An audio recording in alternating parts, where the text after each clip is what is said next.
with the goal of providing you with new and innovative study techniques to help you study more effectively and achieve your full academic potential this final season. My name is Eliana Katzman. I'm the Chair of Academic Affairs with the Queens College Student Association. I first thought of this event this past summer. I thought, what can we do to help students enhance their study skills so they can study smarter and not harder? What I realized in my academic experience is that study techniques are very important. The quality of your studying is often more important than just the sheer quantity. As students, we are often reminded about the need for time management to increase the quantity of our study time. But this does nothing for the quality of it. In order to use our limited time effectively, we have to know how to study effectively. That's where this event comes into play. Whether you are a freshman, a sophomore, a junior, or a senior, it's never too late to learn new study skills, especially because as technology evolves, more study techniques evolve along with it. This is the theme of the first portion of this event. We're going to have a panel of tutors from the Learning Commons to discuss how we can use AI to help us study. Later, we're going to have an interactive tabling portion where you can speak to peer tutors and mentors. They will provide you all with complimentary study sheets for classes across all academic disciplines. There will also be tables with fun de-stressing activities and Queens College merchandise giveaways. This event would not be possible without all of our amazing collaborators. Thank you to Jorge, Elisheva, and the peer mentors at First Year Experience for your eagerness to turn my idea for this event into a reality, and for facilitating a fruitful collaboration. I also want to thank Donna, Alan, Ming, and the tutors at the Learning Commons, Kristen from OSDL, Arturo from the Committee of Disabled Students, and Annie and Andrea from the Writing Center. And thank you all for coming. I hope you all learned some new study hacks today that can help you succeed with your finals. Without further ado, I would like to introduce somebody who needs no introduction. We are honored to have the Queens College President, Frank Wu, here with us today.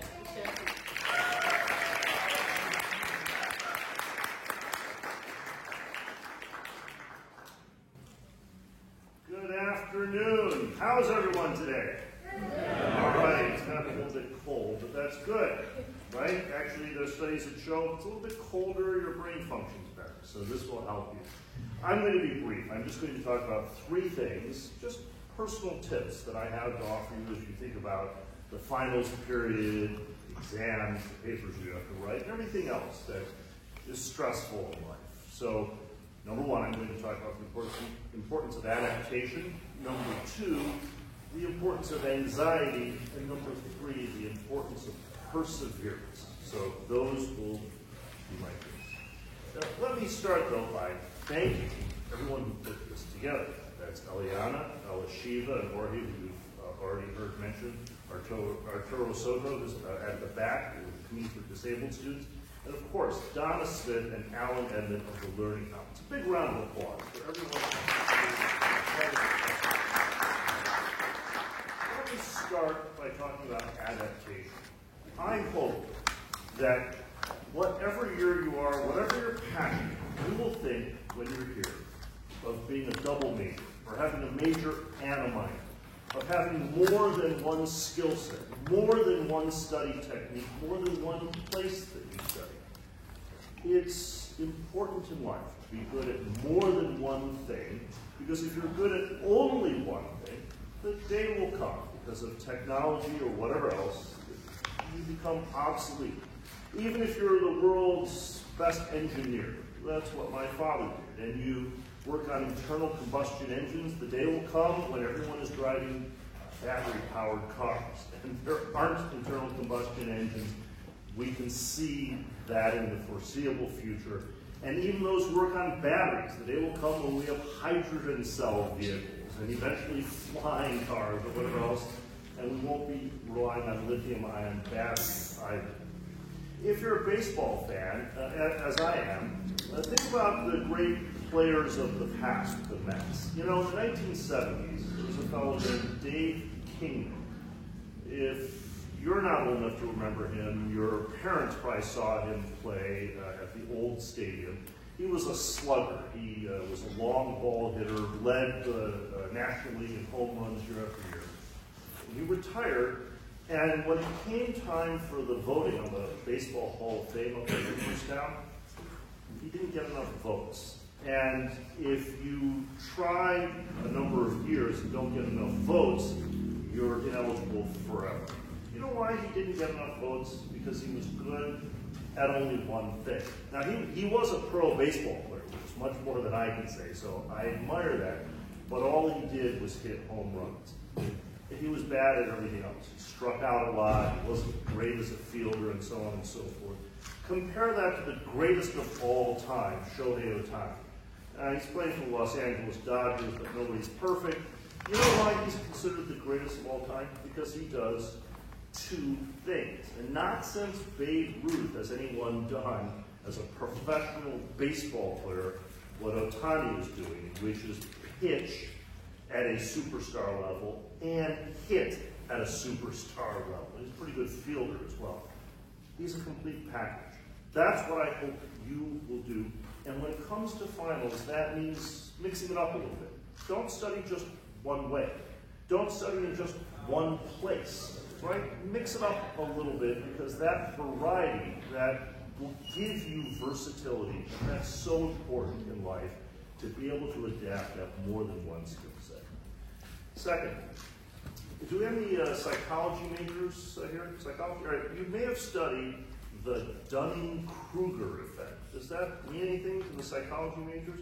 So there are two psychologists, their names were Dunning and Kruger, and they studied this and came up with the concept.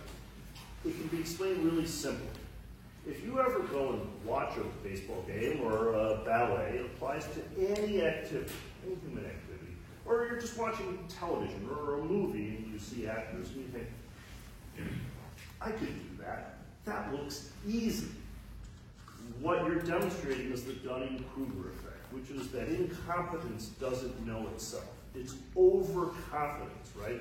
When you see someone who has talent, part of that talent is to make the activity look effortless, to make it seem as if anybody could do it, because that person's trained for 25 years to be able to do exactly that. And they do it so brilliantly, so flawlessly. And it could be anything. It could be playing the piano.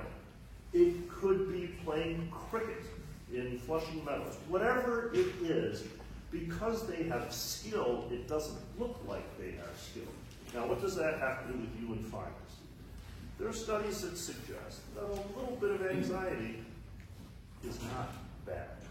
Why? Because the people who go into an exam feeling, I've got it, I know this, they're overconfident, because their ignorance is so significant they don't realize they're ignorant. The people who do well are the people who feel a little anxiety, because they've put in so much effort that they understand they still have weaknesses. What I'm saying is, it's okay if you're a little anxious, not a lot, right? You want to study enough that you feel some mastery of the material, but as you become better and better at what you do, you also appreciate what still has to improve, right? The only people who go in thinking, I'm perfect, are the people who are wrong in that assessment. So don't go in too confident. It's okay to have a little bit of trepidation, a little bit of fear, a little bit of modesty and humility, so that you apply yourself all that much more. All right? So it's okay to actually be a little nervous. If you're not nervous, that means something is wrong, right? Because none of us is perfect, certainly not the first time out. We all stumble. You were learning to ride a bicycle or anything else that you did for the first time. If you weren't able to fall, scrape your knees and get back up, you'd have a problem. You would never master the skill. That takes me to the third and last thing that I want to say. Resilience, grit, determination, stick-to-itiveness. It goes by so many names, and I'll be honest, we don't do enough to teach that. I'm a long-distance runner, I run marathons, half marathons. This year I've run 50 races. That includes 21 half marathons. It's 13.1 miles. One full marathon, that's 26.2 miles. 25K trail race I did 2 weekends ago. Lots of running, right?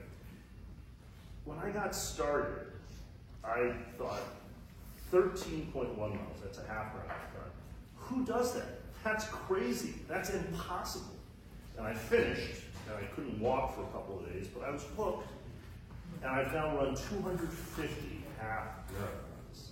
If you don't believe me, you can look me up on Athletes and see the statistics. I'm slow, but I'm stubborn, right? Why am I telling you this? Because even though I've done so many of these races that now, you know, I take the subway to get into Manhattan to see jazz, and I run over to the Forest Hill subway stop. Most people think that's crazy. It's about 2.25 miles. I think 2.25, that's nothing. That's easy. But I had to push myself.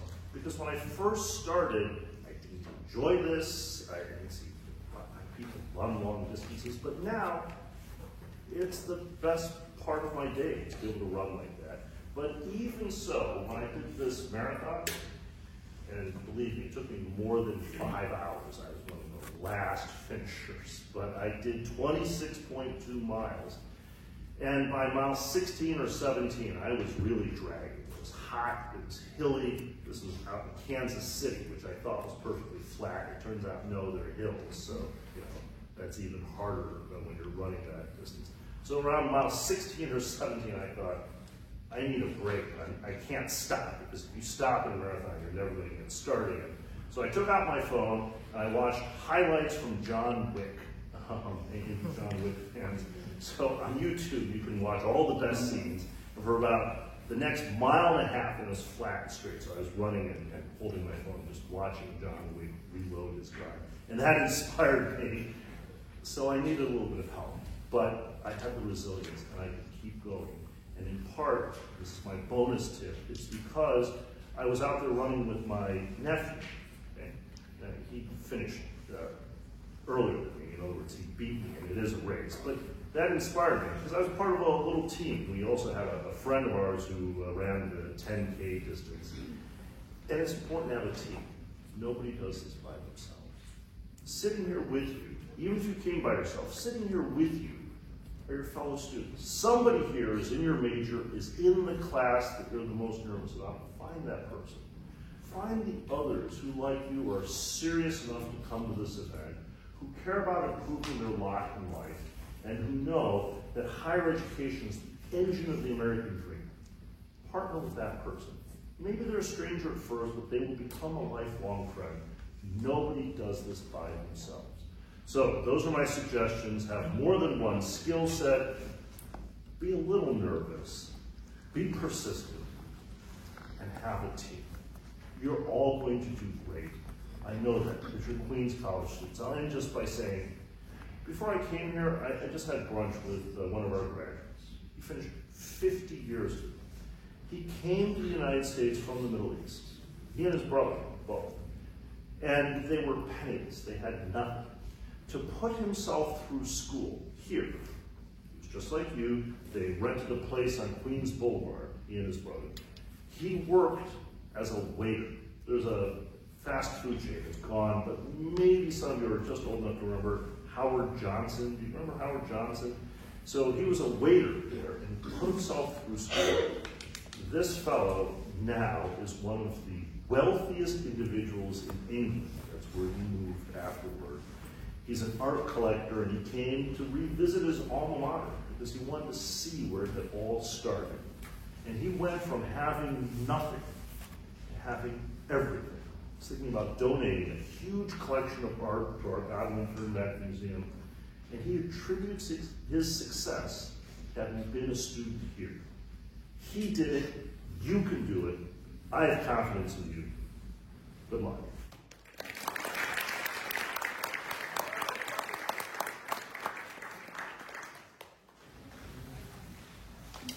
Thank you, President Wu.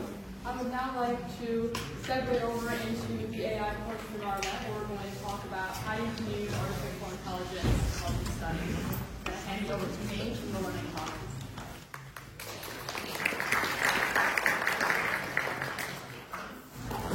Thank you, Chancellor, for the introduction. And let's give another round of applause to our King College president for the inspiring story. Good afternoon.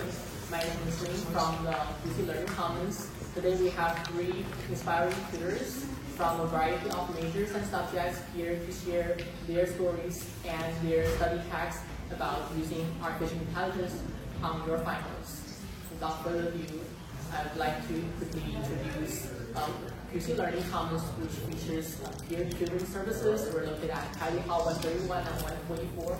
We cover a variety of subjects from arts and humanities majors like accounting and econ to STEM courses such as computer science and biology. So today we have 3 amazing tutors here with us to share their experience and their expertise on how to use AI to help you utilize your finance. So I would like to start with our first tutor, Bhuvendra. Hello everyone, my name is Bhuvendra Parashram. I'm an accounting tutor for the Learning Commons and aspiring tax accountant. And today we'll be looking at some of the benefits of using AI in learning, not just accounting, but other fields. We'll look at tools that simplify learning and how we can get the most out of artificial intelligence. So some of the benefits of using AI, not just ChatGPT, which is the most popular one. You can use Copilot. I'm sure you've heard of Claude. And I'm sure there's a ton of artificial intelligence services out there. You don't have to pay for it. You can always use the free version, and you can use multiple different versions. So some of the benefits, you get instant feedback. Use ChatGPT as a personal assistant.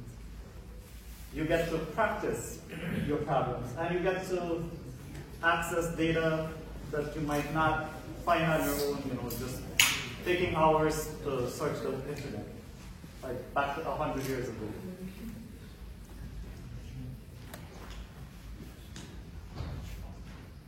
So, we can generate practice problems, especially in accounting. You can use either ChatGPT, Copilot, whichever platform you're comfortable with, to generate practice problems. If you have trouble, doing a journal entry, you can always go and ask, how can I do this step by step, instead of just throwing in the problem into ChatGPT and tell them to give me the solution. So you can get the step-by-step method, and you yourself can know how to solve this problem. You can also use ChatGPT to generate quizzes for you. And then you can use other tools like Quizlet and make your own slide study decks and quizzes that you can take to practice exams. If you take good notes, you can upload those notes to ChatGPT or Copilot and say, give me some questions that you think might be from these notes on an exam. And ChatGPT would be able to accommodate those requests. So how can you get the most out of AI? Remember, don't skip manual problem solving. AI does have flaws. It does have a dreaming effect. You can Google or ask ChatGPT about it too. Use it as a coach, personal assistant. Verify, double check, and do not feed your AI any personal information, especially your social security. Thank you very much.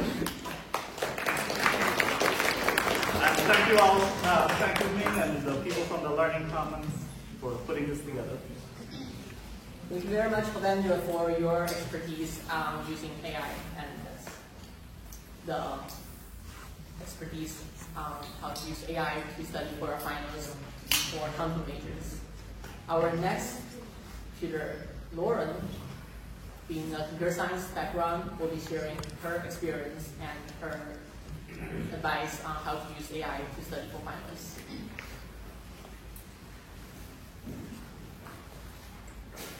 Hi everyone, my name is Lauren. So as Ming has introduced, I am currently a computer science major. I'm also a double minor in the Business and Liberal Arts program here, as well as graphic design. So as President Wu wonderfully said, it's very good to have multiple different disciplines that you're in. And the good part is AI is great for all these disciplines as well. Sometimes we can think a little bit out of the box when we use AI. When I use AI for coding problems, I think of it as like a partner in crime while I'm doing my coding problem. I'm able to debug anything with my code, and it's much more specific than going on some platform like Geeks for Geeks, where yes, you can find a solution to a problem, but usually it's very specific for a certain situation, and it might not always work for yours. So it's great to be able to paste in part of your code and ask the AI, hey, something like this is not giving me the ideal output. And you can have a conversation back and forth with the AI in order to do so. You can also learn programming languages more rapidly with AI, more so than if you were to read a textbook or anything like that. If, let's say, you're creating a website and you need a little bit of a tutorial in using JavaScript or maybe HTML or any programming language, AI can teach you by showing you exactly what the application would be for your specific problem. So you get to focus in your learning, and you can focus on learning much more quicker, much more smarter, and not harder. One disclaimer to keep in mind, though, which you probably do happen to see this on any AI, is that code is not always accurate. All right, AI can make mistakes. It's not perfect. Never copy and paste code directly from the AI, submit it as your own. We don't do plagiarism here. You want to make sure that you're using it as a learning tool. You want to honestly go through it and try to understand it on your own as well. Using AI, though, can help you kind of bridge that gap when you're struggling. Two AIs that I personally use a lot of, for code especially, are ChatGPT and Gemini, which is Google's personal AI.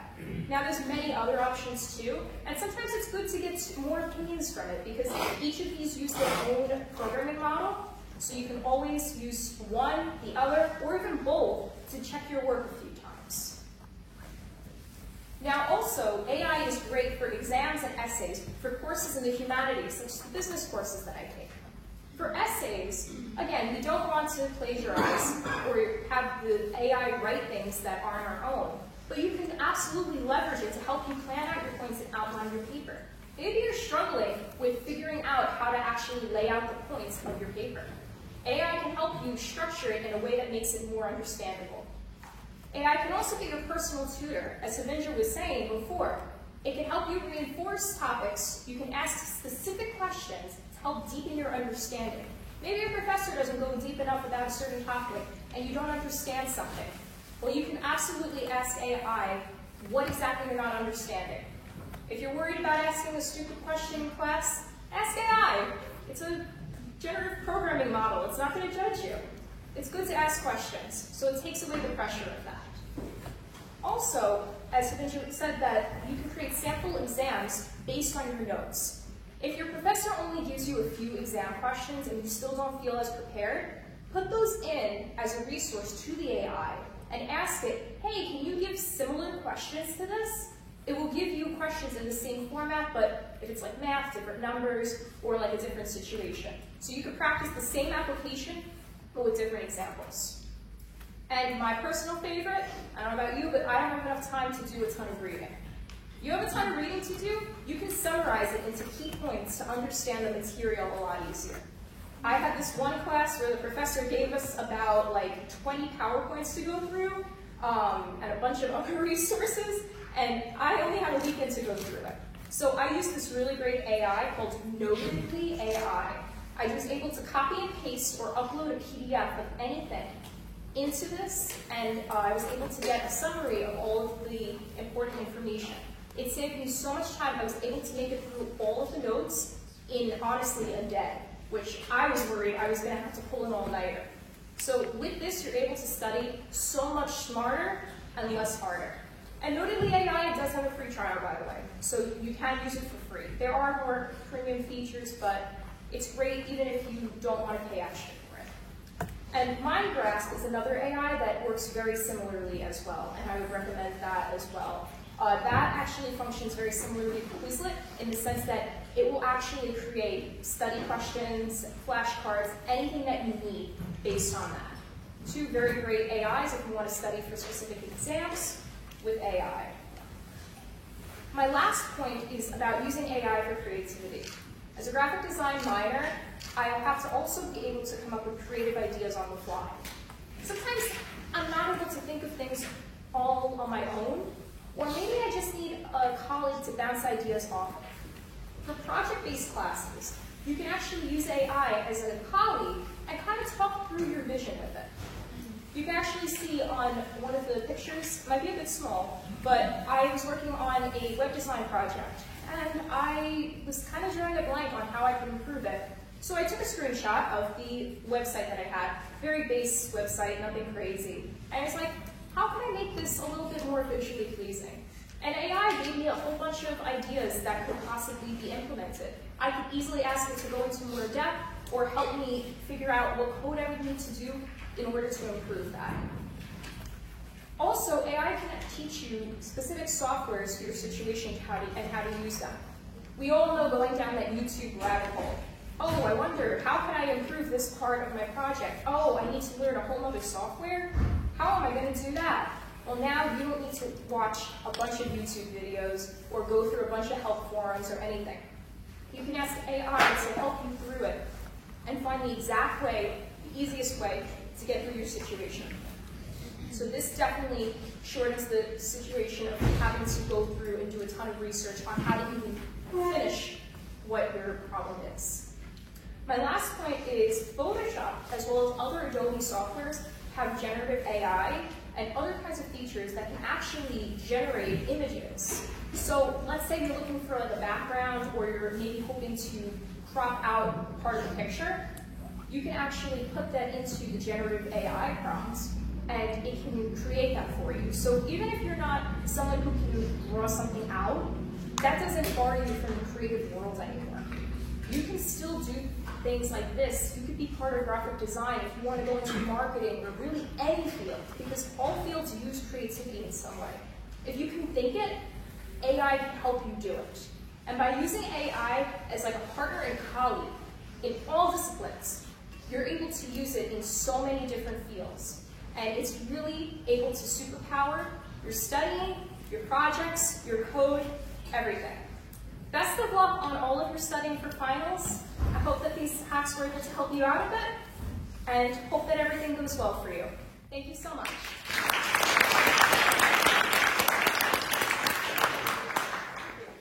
Thank you so much for sharing your experience on how to use AI to study for finals. Our last peer mentor here today, Shannon from biology, will be sharing his experiences on how to use AI to study for the biology.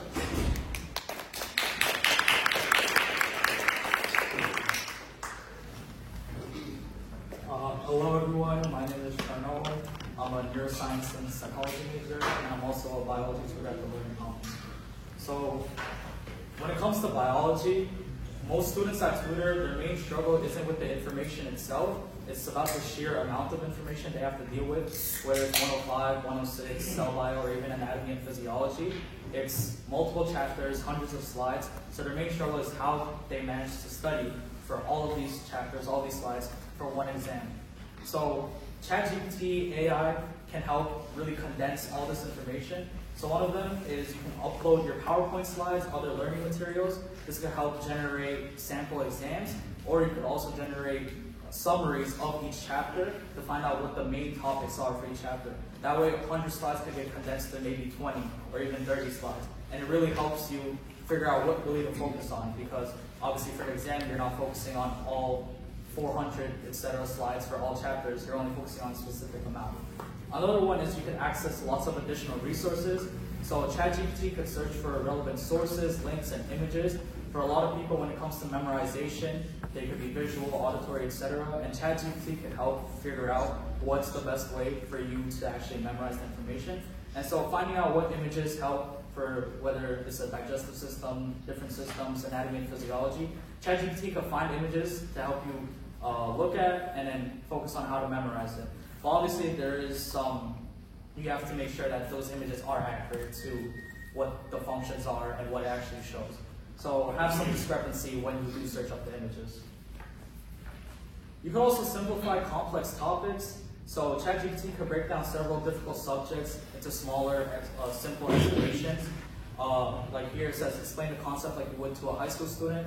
For example, if anyone's taking Bio 105, the main thing we're learning about now is human systems. So there's lots of steps So in the slides, it's all in one big paragraph. So you can use ChatGPT to kind of condense it into a step-by-step format, so you can really understand how to simplify a big topic into small steps that you can memorize easier. And then you can also help create study plans. So one thing that I used ChatGPT for was I gave them a deadline. I said, my bio exam or my midterm is in 3 weeks. Here are the days that I'm not able to work within the next 3 weeks. Could you give me a study plan for these days, the upcoming? That way I could know what to study on, what to work on each day. So it's like your own personal tutor, own personal advisor. So you know what days to study and what days you're able to like kind of take a break, or what days maybe if you don't want to study that day, you can also ask ChatGPT for more advice on, okay, I couldn't study today, maybe I'll study tomorrow, what can I focus on? So ChatGPT can help create a big study plan, study guide for you based on when your midterm is, what you need help with, etc. So this is just an example of ways that you can use ChatGPT. So for example, you could say, find me images to study the kidneys. It'll post images of the kidneys from the internet, along with labels of different areas of the kidney. And then you can also ask for functions. But once again, when it comes to images, have some discrepancy about how accurate it is. Don't just trust it immediately. But it is a useful resource. And you can also ask it for different other resources you could use. For example, in this case, it said KenHub and Interbody.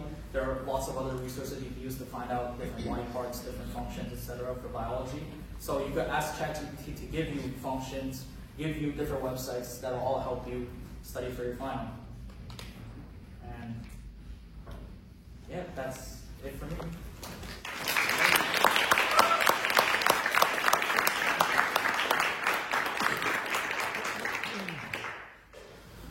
Thank you so much, Shannon, for your expertise on AI study hacks for biology majors.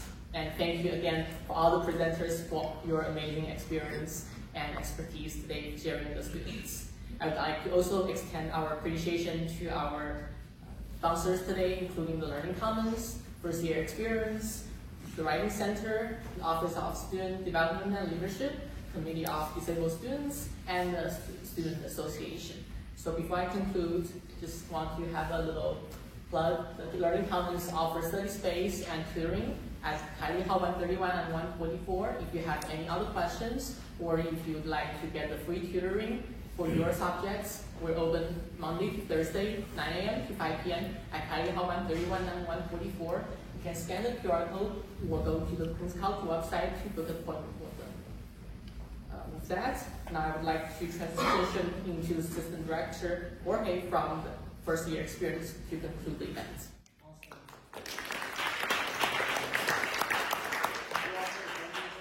I hope you all got a lot of the event. You got some pizza. If you would like more, as we transition out and over to the table, feel free to grab more pizza. We'll be moving traffic this way. Just staying in your seats one moment. We're going to transition. We're going to do a Q&A with the panel if you have any questions you want to ask them about their specific disciplines.